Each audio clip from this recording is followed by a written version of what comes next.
नमस्कार, जय हिंद, वंदे मातरम। आप सभी विद्यार्थियों का स्वागत है आपके अपने यूट्यूब प्लेटफॉर्म उदय एजुकेशन में। विद्यार्थियों, इस वीडियो में बात करेंगे कक्षा 10वीं बोर्ड परीक्षा 2026 की दृष्टि से इम्पोर्टेंट आपके इंग्लिश सब्जेक्ट के पेपर के बारे में, यानी अंग्रेजी के पेपर के बारे में, जो कि आपके 12 फरवरी को होने जा रहा है। विद्यार्थियों, उस पेपर की दृष्टि से वेरी मोस्ट इंपॉर्टेंट ये वीडियो रहने वाला है, तो इस वीडियो को अंत तक देखिएगा। इससे ज़्यादा ज़्यादा शेयर और लाइक ज़रूर कीजिएगा। अभी तक आपने हमारे चैनल को सब्सक्राइब नहीं किया है तो चैनल को सब्सक्राइब कीजिएगा। यहाँ से आपको आइडिया लग जाएगा कि इस बार आपके इंग्लिश का पेपर है वो कैसा आने वाला है। तो विद्यार्थी, वीडियो को अंत तक जरूर वॉच कीजिएगा। सबसे पहला प्रश्न है, read the following passage and answer the question given below. यानी आपको पैसेज को अच्छे से पढ़ना है और पढ़ने के बाद में जो आगे प्रश्न दे रखे हैं उनके आंसर देने हैं। विद्यार्थियों, पैसेज से संबंधित आपके इस बार लगभग 25 से 30 नंबर के पैसेज आपके आने की संभावना है। यानी 25 से 30 नंबर के आपके पैसेज आएंगे, तो पैसेज की प्रैक्टिस आपको अच्छे से करनी है। आपके पास में पासबुक होगी, उनसे आप पैसेज को उठाइए और रफ कॉपी में आज प्रैक्टिस कीजिए 2, 4, 5 पैसेज को हल करने की। इससे आपको फ़ायदा होगा, क्योंकि प्रैक्टिस करके आप जाओगे तो आप अन्य विद्यार्थियों से जो बेस्ट हैं वो करके आओगे। और आपका टारगेट यही होना चाहिए कि इस बार आपकी कक्षा 10 में बेस्ट परसेंटेज बने। तो इस पैसेज को देखिए, आपके कौलतार वाला जो पैसेज है वो आपके लिए इम्पोर्टेंट रहेगा। कौलतार इज़ बैक एंड स्केटी, तो ये वाला आपके लिए इम्पोर्टेंट रहेगा। इसमें प्रश्न देखिए, what is black and sketchy, तो इसमें आपका जो सही आंसर रहेगा कौलतार। और फिर सेकंड है, वो थॉट ऑफ इट ए नुसांस, तो ये नुसांस है उसके बारे में है, तो इसमें आपका ऑप्शन सी रहेगा। ठीक है ना, पीपल। तो इस तरह से आप इस पैसेज को पढ़ोगे तो आराम से आप आंसर दे सकते हो। ठीक है ना। लास्ट में इसमें जो आपका 8वां प्रश्न रहेगा, find a word from the passage that means of opposite of delight. यानी डिलाइट जो शब्द है उसका ऑपोजिट विलोम शब्द आपको इस पैसेज में से ढूंढ के लिखना है। तो इसका ऑपोजिट क्या होगा? नुसांस रहेगा। ठीक है। तो इस तरह से आपको इसमें ऑपोजिट वर्ड है वो ढूंढ के लिखने हैं। अगला है, read the following passage and answer the question that follow. यानी 8 नंबर की दूसरा पैसेज भी 8 नंबर का आपको इसमें फॉरेस्ट वाला जो आपके लिए है वो इम्पोर्टेंट रहेगा। तो फॉरेस्ट वाला अच्छे से आप याद कीजिएगा। सेकंड पैसेज रहेगा ये, और इनके भी आपके प्रश्न हैं, इनमें से ही आंसर आपको देना है, पैसेज में से ही। फिर उसके बाद में थर्ड प्रश्न है, बहुत इंपॉर्टेंट है। Suppose you are a Radheshyam या Radhika staying at government hostel Bikaner, write a letter to your father seeking his permission to join a educational historical tour organised by your school. यानी आप राधेश्याम या राधिका हैं, आप गवर्नमेंट हॉस्टल बीकानेर में पढ़ते हैं, आपके फादर से परमिशन लेनी है कि आप घूमने के लिए एजुकेशन टूर पे जा रहे हैं।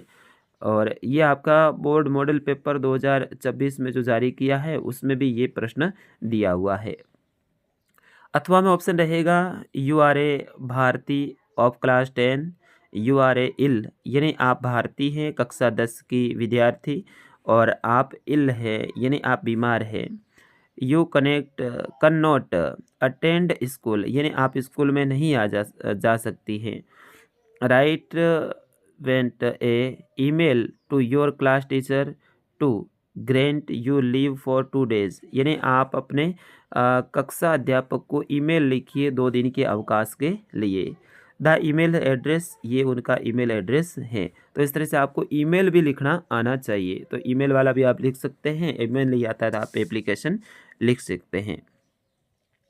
अगला है, right A short story with the help of the given outline in about 100 words, also mention the title and the moral of the story. यानी आपको ये खाली जगह को भरते हुए आपको स्टोरी को पूरा करना है। तो ये बिल्कुल इजी रहता है विद्यार्थियों। इसमें आपके आउटलाइन्स दे रखी हैं, इनमें आपको भरना है। काफ़ी तो लाइनें दे रखी हैं, रिक्त स्थान है उसमें भरना है। 5वां प्रश्न है, right a paragraph in about 100 word an accident, यानी एक्सीडेंट के ऊपर आपको 100 शब्दों में एक पैराग्राफ लिखना है। इन शब्दों का आपको यूज़ करना है, रेन हेड, ठीक है ना, uncle's house, some people took, doctor care, और ये वाला जो ड्राइवर वाला, ये सब कुछ शब्दों का आपको उपयोग करते हुए एक्सीडेंट के बारे में लिखना है। अथवा में ऑप्शन रहेगा right a paragraph in about 100 word of the given visual add, यानी स्टॉप साइड जो लेबर है वो वाला आपके लिए पार्ट है, उनमें से आपको लिखना है लेबर के बारे में। चलिए अगले प्रश्न की ओर बढ़ेंगे। अगला प्रश्न है 6, fill in the blanks with appropriate from the verb given in the brackets, यानी यहाँ पर दे रखा है, इनके वर्ब का उपयोग करते हुए आपको रिक्त स्थान को भरना है। यहाँ पर स्टडी भी दे रखा है, नॉट एडमिट दे रखा है, स्टैंड दे रखा है, और यहाँ पर भी स्टैंड दे रखा है। तो इसमें आपके फर्स्ट में रहेगा डिड नॉट एडमिट, ठीक है ना, इसमें आगे डिड लगा दें, he did not admit his mistake. When I first meet her she, study है तो स्टडी का आप लिख दीजिए वाज स्टडिंग, ठीक है ना, वाज स्टडिंग लिख दीजिए इसमें। और यानी इनकी वर्ब आपको सेंस करनी है। प्लेस स्टैंड, तो प्लेस स्टैंड की जगह है वो स्टैंड ही आएगा, सेम टू सेम। और when the rain started we stand in the field, तो इसमें स्टैंड की जगह है आपको वेयर स्टेरिंग लिखना है। तो इस तरह से आपको इसमें वर्ब है वो थोड़ी चेंज करनी है। 7वां प्रश्न है fill in the blanks with a verb in agreement subject, ठीक है ना। तो इसमें आपको ये जो इज, एर, वाज, वेयर, इनका प्रयोग करना है। तो पहले में एर रहेगा ARE, और सेकंड में रहेगा was, tree was a regular traffic वाला है, ये आपके लिए रहेगा। अगला है 9वां प्रश्न की sense the following sentence into passive voice. Where did you reading a lesson, where did you reading the lesson. तो इसमें आपको इसका पैसिव वॉइस है वो सेंस करना है। तो वे डिड है, इसकी जगह आप लिखिए वे was a lesson being read by you, या फिर were you reading a lesson, were you, इस तरह से आप इसमें लिख सकते हैं। अगला है जो इसमें सेंजिंग करना है इनडायरेक्ट स्पेस में। और अगला है read the passage given below and answer the given question, यानी 8 ने 8 16 नंबर के पहले थे, 16 और 6 कितने हुए, 22 नंबर का आपका ये पैसेज रहेगा, ये 22वें नंबर का है। तो इस तरह से आप देखिए इसमें भी आपको करना है। अथवा में भी ऑप्शन रहेगा, दोनों में से एक को करना है। और 12वां प्रश्न है answer any 3 of following question from in about 20 to 30 words, यानी 20 से 30 शब्दों में आपको इनका उत्तर देना है प्रश्न का। एनी 3 यानी ये 4 दे रखे हैं, इनमें से कोई भी 3 प्रश्नों के उत्तर देने हैं। तो आपको भी ऐसा नहीं कि 4 के 4 आपको करने, 3 करने हैं। कौन से पार्ट से हैं वो भी पीछे दे रखा है। हीज फर्स्ट फ्लाइट वाले से दिया है, ए लेटर टू गॉड वाले में से दिया है, ठीक है ना। तो इसमें से कोई भी आपको 3 प्रश्न करने हैं। 13वां प्रश्न है answer any one of following 2 question in about 60 words, यानी आपको यहाँ से 2 प्रश्न दे रखे हैं, इनमें से कोई एक प्रश्न का आंसर देना है। ये दोनों पार्ट देख लीजिएगा, डायरी ऑफ एन फ्रैंक और ए बेकर फ्रॉम गोवा। तो इसमें इनमें से आपको आएंगे प्रश्न। इन प्रश्नों का आप स्क्रीनशॉट लीजिएगा, इन प्रश्नों को अच्छे से याद कीजिएगा विद्यार्थियों, आपको काफ़ी फायदा होने वाला। आपके जो पाठ्य पुस्तक बुक है उनमें से ये प्रश्न आने की पूरी संभावना रहेगी। और ऐसे के ऐसे ही आपको 60 शब्दों में एक प्रश्न का उत्तर देना है 14वें में।